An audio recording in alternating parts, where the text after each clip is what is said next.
Happy New Day to each and every one of us. New Day. Thank you, and I hope each and every one of us is having a wonderful week. It's- Incidentally, this is a week in which three CSA members celebrated their birthday on February 6th. Myself, Father Abraham, and Achiba. So,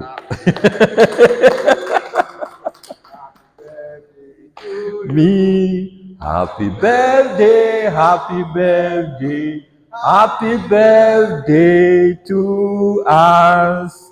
Thank you once again.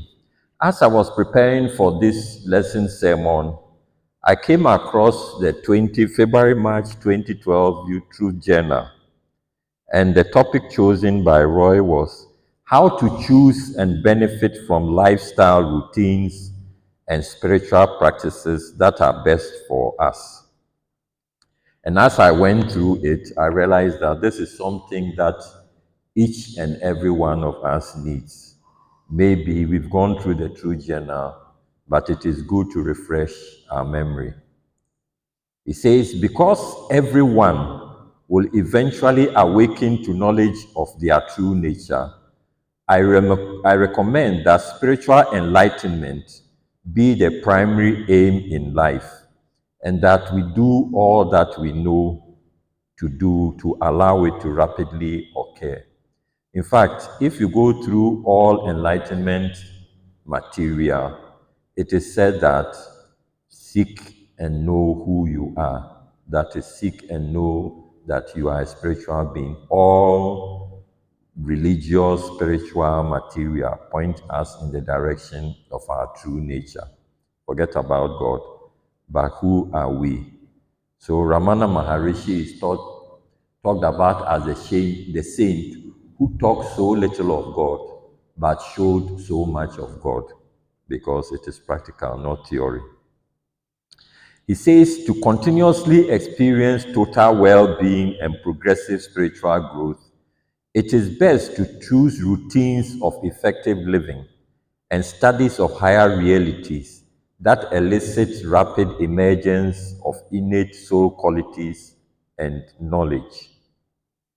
Although our past actions cannot be changed, their effects may sometimes be modified or neutralized. That is why people keep on saying, is it my karma? Is this due to karma or not? And he has answered the question by saying, although our past actions cannot be changed, their effects may sometimes be modified or neutralized. Physical distress related to poor health habits may be healed by implementing good habits. Apologizing for inappropriate behavior or performing an act of kindness may heal a relationship. So those of us who are in maybe poor relationships, let us know that sometimes it is good to say, I'm sorry. Apologizing for inappropriate behavior or performing an act of kindness may heal a relationship. Don't be so egoistical to say, as for me, I'm me. There's nothing you can do to change me. Everybody can be changed. A personal or business project may be revised. Effects of recent actions which have not yet occurred may sometimes be prevented. A bank may be asked not to cash a check. A letter or memo may be sent so that it may be intercepted or retrieved before it is delivered. A purchase order may be cancelled. Anger, frustration, guilt, fear, thoughts or feelings of unworthiness, and disabling mental or emotional reactions to memories of unpleasant experiences may be neutralized by replacing them with constructive thoughts and feelings and performing constructive actions. That is to say that all negative feelings and emotions, as much as possible, should be replaced by positive ones. They may be renounced, which is let go, released by forgiveness, including oneself if necessary, insightful understanding, and growing to emotional maturity. Again, this week I heard a Buddhist monk saying that we should forgive four kinds of people. One, forgive our parents. He said they did the best they could for us. They were human. So if they offended us in any way, we should learn to forgive them. Then we should learn to forgive those who have offended us and those who maybe unwittingly offended us. And then eventually we should learn to forgive ourselves. It's very, very important. Don't punish yourself unnecessarily for things you feel you have done or shouldn't have done. Renounce, release, let go. The past you cannot change, but the future you can move forward in peace and prosperity. Then he goes on to say that lifestyle routines are actions, procedures, and activities we implement for our well being. Very, very important. Lifestyle routines, they are actions, procedures, and activities we implement for our well being and enable us to accomplish purposes of value to us and perhaps others and our environment. When choosing them, ask, will it be good for me or others and the life and the environment? Lifestyle routines should include personal hygiene, sufficient sleep, recreation, nutrition, exercise, work, choices of social activity, service or charitable activities, and continued learning for self improvement and to acquire useful knowledge. What he's saying is that we should be balanced in life, don't be one sided. So, personal hygiene, sufficient sleep, recreation, proper nutrition, correct exercise, work, choices of social activities, service or charitable activities, and continued learning for self improvement. Those are very, very important. Exercise your mind and brain by being alert, attentive, curious, innovative, and acquiring new skills. Here, what I will say is that we must learn to read, buy books of inspiration. Every day, read a page. Every day, think, reflect on that page. Let us not be like once we finish school, thank God, to the end of books. No, no, no, no, no, no. Buy a book today of inspiration. Think, feel, and act as a free spiritual being, expressing through your physical body.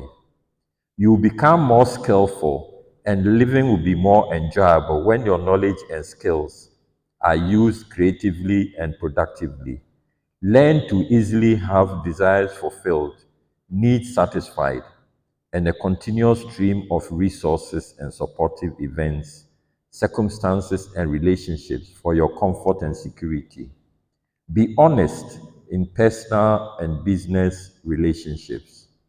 Avoid relationship and activities that may cause mental or emotional unrest. It's very, very important. Avoid relationships and activities that may cause mental or emotional unrest. If you are in a relationship and you are being used as a punching bag, then that's the time for you to get out of it and then release that relationship, let go, and then go into a new and positive relationship. When you are becoming too stressed, tired, or overburdened, withdraw a little, rest, and examine your circumstances to determine if you need to change them or the way you view them. That is why when you keep the spiritual diary, at the end of the day, you have to reflect on your day to see the day you went through, to see if there were things you could have done better, and then move positively into the next day. If there are things you need to release and let go, please release and let them go. Sufficient unto the day is the evil thereof. Other routines or projects that you want to include in your schedule of activities should be worthwhile and not distract attention from important matters or weaken or waste mental powers, vital forces, or personal material resources. Don't put your money into unnecessary or useless things. Make sure that every penny is a penny well spent. Endeavor to do everything with specific intention. Don't aimlessly wander or be easily influenced by opinions or behaviors of others. Don't try to mix with the crowd or to get crowd approval. Sometimes crowd approval is not the best. They themselves, they don't know what they want, or they don't know what they are doing. You know what you want. Move forward. Don't aimlessly wander or be easily influenced by opinions or behaviors of others. Concentrate on essential and important matters. Avoid being overly concerned about or involved with non essential and unimportant matters. By working, achieving goals, or fulfilling desires in less time with less expenditure of energy, accomplish more or have more free time for doing other worthwhile things. And then he goes on to say, choosing spiritual practices and effectively using them. As a small digression, I was telling Reverend this morning, that I watched something Swami Vivekananda said on giving a lecture yesterday. He said that most people find it difficult to meditate because we skip the first two steps of the yoga path. And what are the first two steps? Yama and Niyama. He says when you are not established in those, then you find the meditation very difficult. So I want to remind us all of the two steps of yoga, niyama and yama.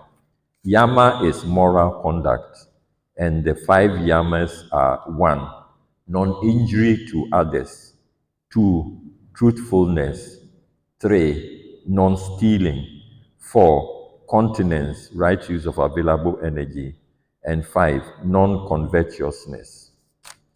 The niyamas or religious observances are: one, purity of mind, body and mind; two, contentment in all circumstances; three, self-discipline; four, self-study or contemplation; and five, devotion to God and Guru.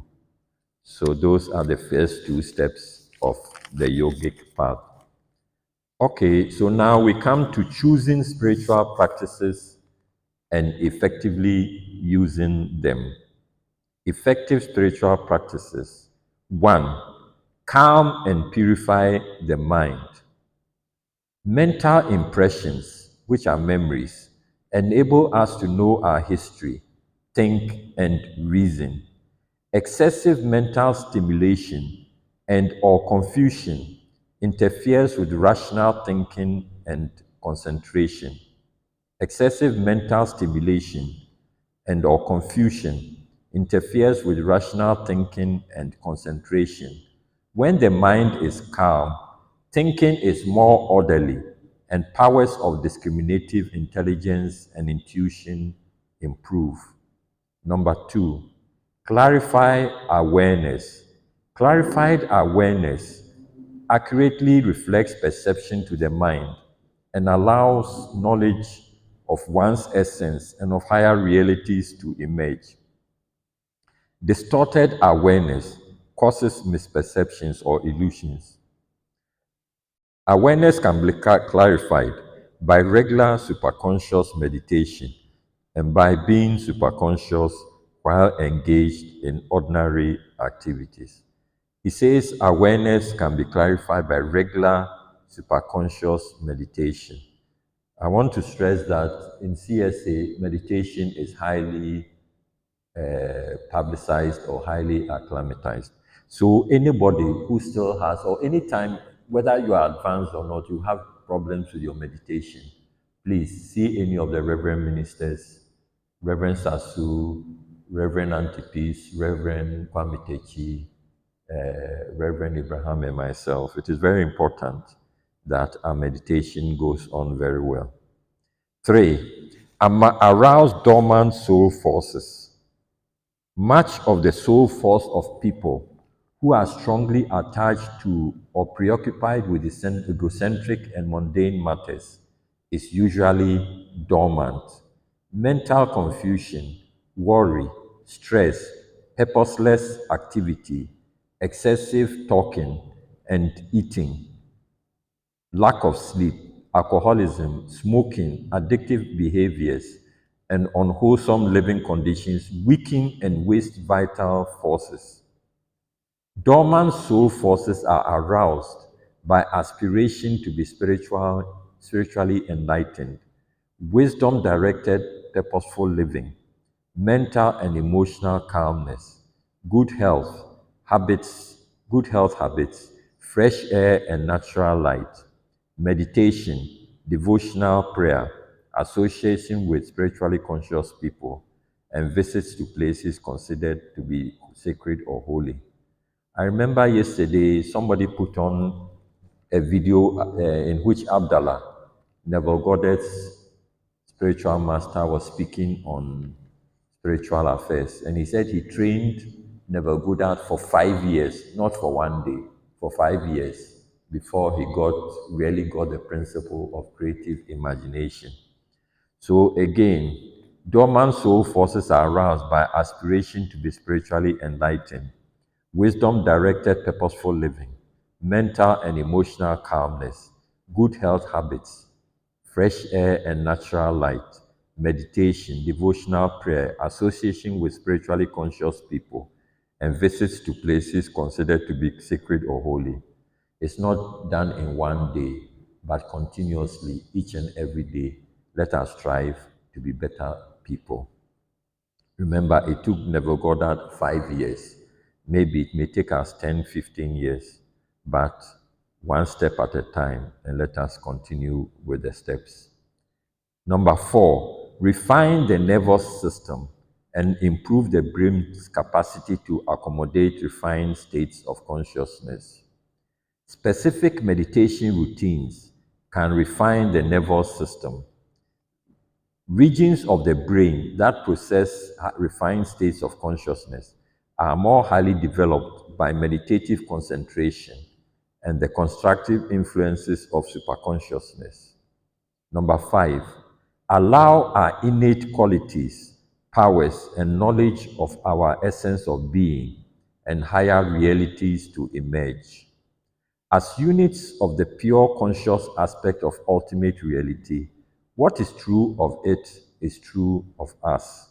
Knowledge of itself and its expressive processes that is within it and within us effortlessly emerges when our mind is very clear and calm, and our awareness is also clear and calm. Spiritual practices include all that is done to clarify awareness, allow innate qualities and knowledge to emerge, and have our consciousness restored to its original pure wholeness. That is the summary of it. Spiritual practices include all that is done to clarify awareness, allow innate qualities and knowledge to emerge, and have our consciousness restored to its original pure wholeness. He says, when choosing your spirit or when we are choosing our spiritual practices, we should ask some very important questions. Have they been used before and verified by people who are now spiritually enlightened? Consider only what will be effective. Avoid opinions of unenlightened people and new systems that are aggressively promoted or are said to be secrets, now offered to a few special applicants. Disregard unrealistic philosophical ideas and teachers and organizations that emphasize complete loyalty or submission to them and their practices. Don't believe those who say they have the only way to spiritual enlightenment.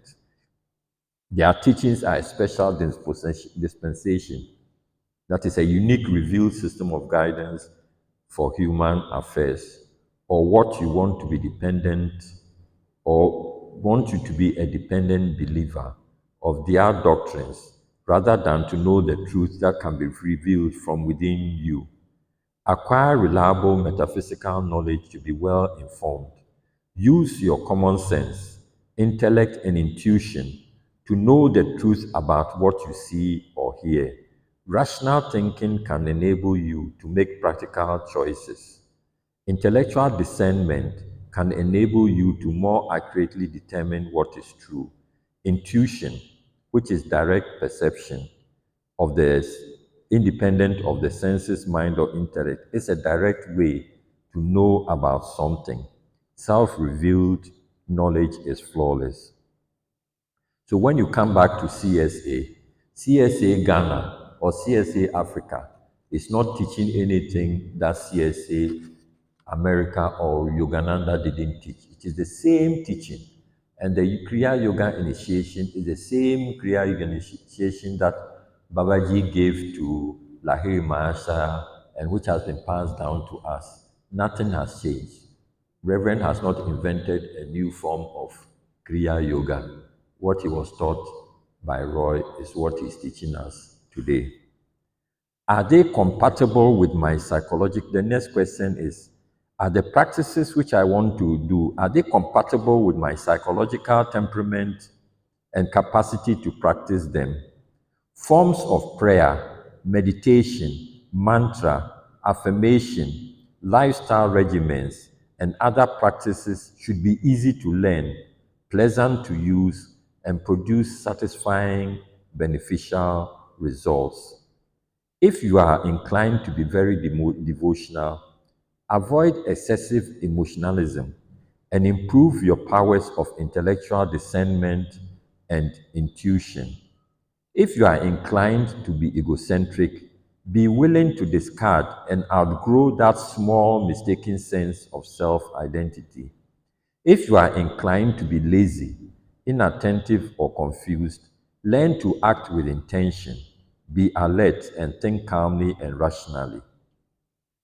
If you are inclined to be aggressive and impatient, learn to relax.